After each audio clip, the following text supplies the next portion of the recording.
All right, let's tackle a huge question today. In this new age powered by AI, how do you not just, keep your job, but actually get better at it? We're going to break down a really practical roadmap for thriving in this whole new world of work. This quote right here just nails it. The conversation has completely changed. It is no longer a question of if AI will change your job, but how fast you can adapt. And as we're about to see, the speed of your adaptation, that's becoming the critical new skill. So here's our game plan. First, we'll talk about why adapting isn't just a good idea, it's non-negotiable. Then, we'll map out a 5-stage learning journey. After that, we'll get into the biggest risk, and that's losing our ability to think critically. We'll build a balanced toolkit to avoid that trap. And finally, we'll zoom out and look at how all this ties into our bigger purpose and what really, truly makes us irreplaceable. Okay, first up, the AI adaptation imperative. And honestly, the subtitle says it all. Why standing still is not an option. This isn't just industry hype. It's a real, fundamental shift in how work gets done. And it forces a very clear choice on all of us. And this is the choice right here. The people who learn to leverage AI are going to amplify what they can do big time. But those who resist, or just ignore it, they're going to find themselves at a bigger and bigger disadvantage. It's really the difference between getting a massive boost or trying to run uphill while everyone else is on an escalator. So if we all agree that adaptation is the goal, what's the plan? How do we actually do it? Well, that brings us to our second section, your AI learning journey. And the good news is, you don't have to figure this out all at once. There's a clear, 5-stage path you can follow. And here's that path. It all starts with just awareness, paying attention to what AI can even do.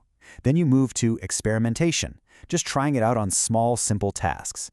From there, it's integration, making it a normal part of your workflow.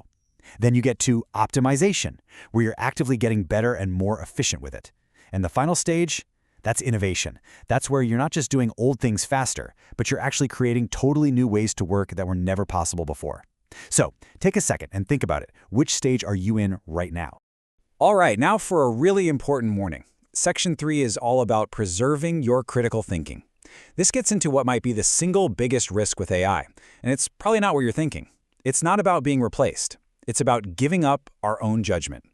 This all ties into a fascinating idea called the automation paradox. Now, it sounds a little backwards, but think it through. As AI automates all the easy, routine stuff, the only work left for us humans is the hard, high-stakes, messy work. That means our judgment, our decision-making actually becomes more critical, not less. So how can you tell if you're starting to rely on it too much? Well, here are some red flags to watch out for. Are you just accepting AI outputs without even reviewing them? Do you feel kind of lost if you have to do a task without it? Are you starting to lose touch with the basic principles of your field? These are all warning signs that you're letting your own mental muscles get a little weak.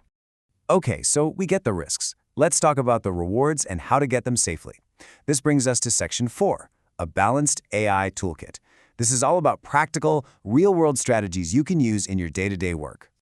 And a fantastic way to think about this is the 70-20-10 rule. The goal is to have about 70% of your work be AI-assisted, where you're still in the driver's seat. Keep about 20% fully human. That's your deep, strategic thinking, your creativity, and then let only about 10% be fully automated.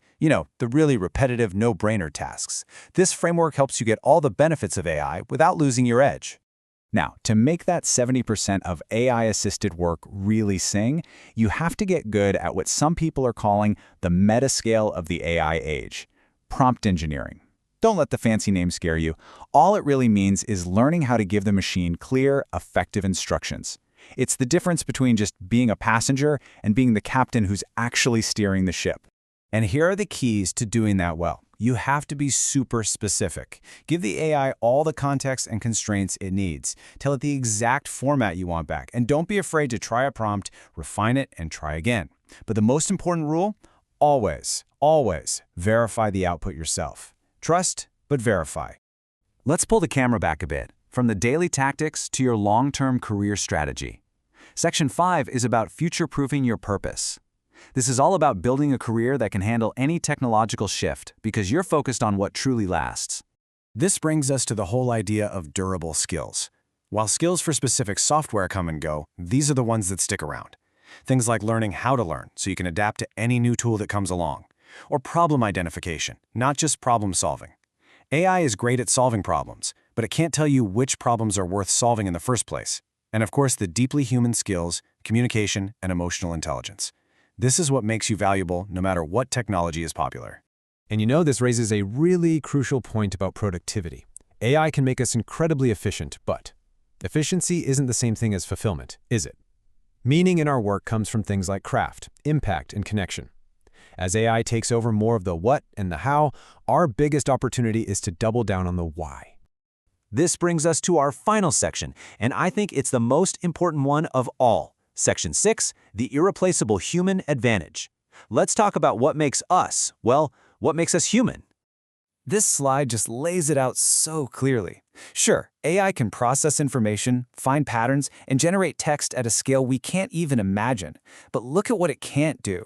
It can't assign meaning to any of that information. It can't truly understand context or nuance, and it absolutely cannot care about the outcome. And that, right there, is our domain. And this is really what it all boils down to. These aren't just skills you learn. They're the core of our human advantage. Things like consciousness, empathy, the wisdom that only comes from real experience, and the ability to make ethical judgments. You know, the winning strategy isn't to try and outprocess a machine. It's to double down on the very qualities that make us human in the first place. And so we end with this thought. As AI handles more and more of the what can be done, the fundamental question we have to ask ourselves changes. It shifts from what are my skills to what is my intention? Not just what can I do, but what do I want to contribute? And that shift in perspective, well, that might be the most profound transformation of all.